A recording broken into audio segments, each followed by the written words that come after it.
Thank you. Thank you. Thank you. Thank you. Yeah.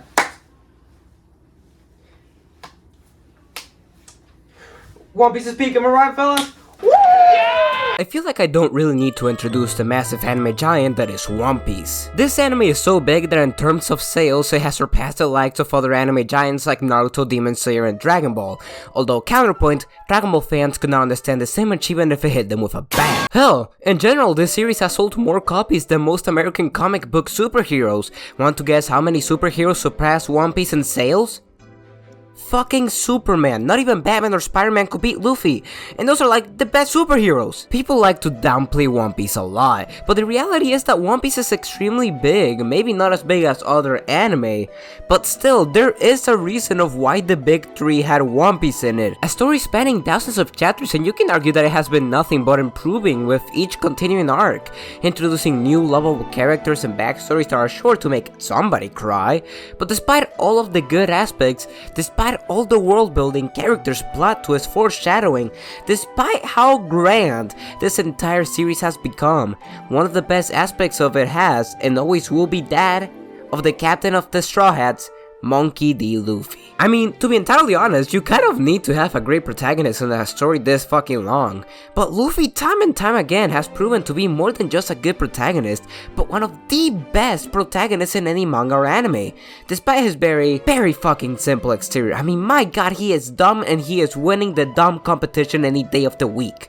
But if you literally look slightly beyond that, you find an extremely endearing main character that brings some of the best moments you'll ever see in anime, and nowhere is that more apparent than the Wano arc in Gear 5, as not only is Gear 5 a perfect representation of Luffy as a character, but it is also one of, if not the best anime transformation, perfectly representing the nature of One Piece as a whole, and serving as a perfect symbol to the themes of the story it takes a part of. God damn, that was a long take. Wait!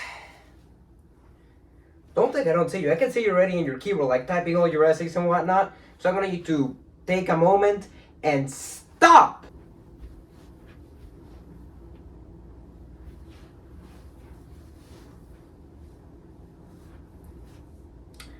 And touch grass. Honestly, I don't really think that Gear 5 or Luffy as a whole will ever be more popular than Goku or Dragon Ball. Because let's be honest here. Dragon Ball is a fucking global icon. You know, Goku, Super Saiyan, tell any of those things to your grandmother, she'll probably know what you were talking about. But it's like, I think that it's pointless comparing Gear 5 and Super Saiyan because they're such completely different transformations. And I think that they're all the better for it. Before Gear 5, first of all, let's count down all the way to 1, otherwise known as just Luffy, because with no Luffy there's no Gear 5, and I mean that in a lot of different ways. Luffy is a simple character. He's very similar to many other shonen protagonists in the sense that 1, he's dumb, 2, he's rash, impatient, pretty immature in most occasions, and punches first 99% of the time, and 3, I don't know, he's just kind of a goofy guy. The reality, however, is that Luffy is potentially one of the most nuanced, complex, and understanding characters in the entire series. I'm not kidding. Luffy is not a man of words. Most of the time when someone explains the situation that led to an arc happening in the first place, his ass is either not paying attention, not in the room to begin with, or is soundly asleep. Could have nuked the entire place and he would have noticed, goddamn. It definitely looks like he is just dumb and the situations are too complicated, haha. But really, the reality is even simpler than that. He doesn't care. Go back to literally one of the first times something like this happens, Arlong Park, when Nami's sister is explaining to some of the Straw Hats and Luffy about the reasons of why Nami acts the way she does, how she has been tortured and blackmailed by Arlong for years on end with the threat of the destruction of her village should she not comply. While all the other characters and me were listening with both ears open, this man was fucking taking a nap! It seems rude, a bit insensitive, even. Hell, the entire arc he just sleeps for the most part, but the truth is that Luffy isn't sleeping because he's dumb, or anything like that. He's sleeping because he just doesn't need a reason to want to help one of his crewmates. He knows she has a problem and wants to fix it, no more, no less. And despite all that, he just won't force himself into the situation when he helps one of his many crewmates through the story. What are some of the panels that come before he jumps into the rescue? That's right. his teammates asking him for help, and after that he's finally into the action. Luffy will not take anyone's freedom away from them. He wants to be the freest man in the sea, the Pirate King, and he even says as much in Sabaody. For all intents and purposes, Luffy just wants everyone to experience the same freedom that he yearns for, which is why he only steps into conflict when his crewmates ask for help, because the choice is theirs, and after that he liberates them from their problems. And to be entirely honest, knowing as much as we do about Luffy now only makes me ponder on just what his true ambitions may be, because from what we saw in the post-Wano chapters in episode 10-15, we still haven't seen Luffy's true dreams, and how it all connects to the many remaining mysteries of this series is something that I just have to sit back and wait for Oda to deliver like he always has. God, this series is too good. And all of these different character traits just come to a peak in chapter 1043 and chapter 1044, when the drums of liberation start playing and Joy Boy makes his entrance. Gear 5 perfectly represents Luffy in every single way, and more than that, it perfectly represents One Piece as a whole. I mean, what a better way to showcase the themes of freedom and dreams than with a warrior of liberation, a god of the sun that leaves everyone he meets with a smile on his face and possesses the most ridiculous power of them all: imagination. Luffy's power throughout the entire series were as powerful as they were because he imagined the many ways in which he could use it to defeat enemies. Gear 2 and 3 were created as a byproduct of Luffy's fight with Lucci and the CP9 crew, and him trying to come up with a way of replicating and surpassing their abilities. Every different version of Gear 4 happened due to the enemies Luffy encountered needing different ways of being defeated. Most of the abilities that Luffy had really don't make sense on the context that he is just a rubber man. Like, since when can rubber just create flames like that? Since when can rubber just duplicate his arms?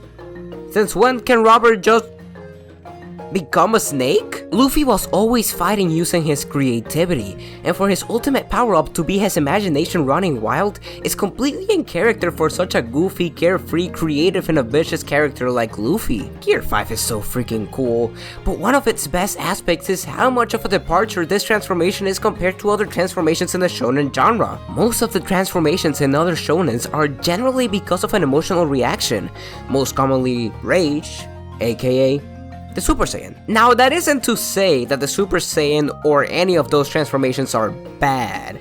I think that in its own context, Super Saiyan is also a kick-ass transformation that fits the themes of Dragon Ball and the character arc that Goku went through in the Saiyan and Frieza saga. I should really stop writing such long lines. I barely have the breath to actually speak. Most of Dragon Ball Z is about surpassing your limits, about overcoming those challenges imposed by others despite how hard it may seem, and in the case of Goku in early Z, his entire character arc was of acceptance of his Saiyan heritage. Okay, I know that this is a fucking huge departure of what the video is about, but this is going somewhere, I promise. As the Saiyan and Frieza saga progress, Goku comes to understand and slowly accept that he is a Saiyan, and when Goku transforms into a Super Saiyan, it essentially symbolizes just that, his acceptance of the fact that he is a Saiyan. Furthermore, this is also a great moment because this is a product of Frieza doing everything in his power to stop the Legend of the Super Saiyan from happening. He destroyed planet Vegeta, leading Goku to being transported to another planet, being raised there, and meeting all the people which will become his allies,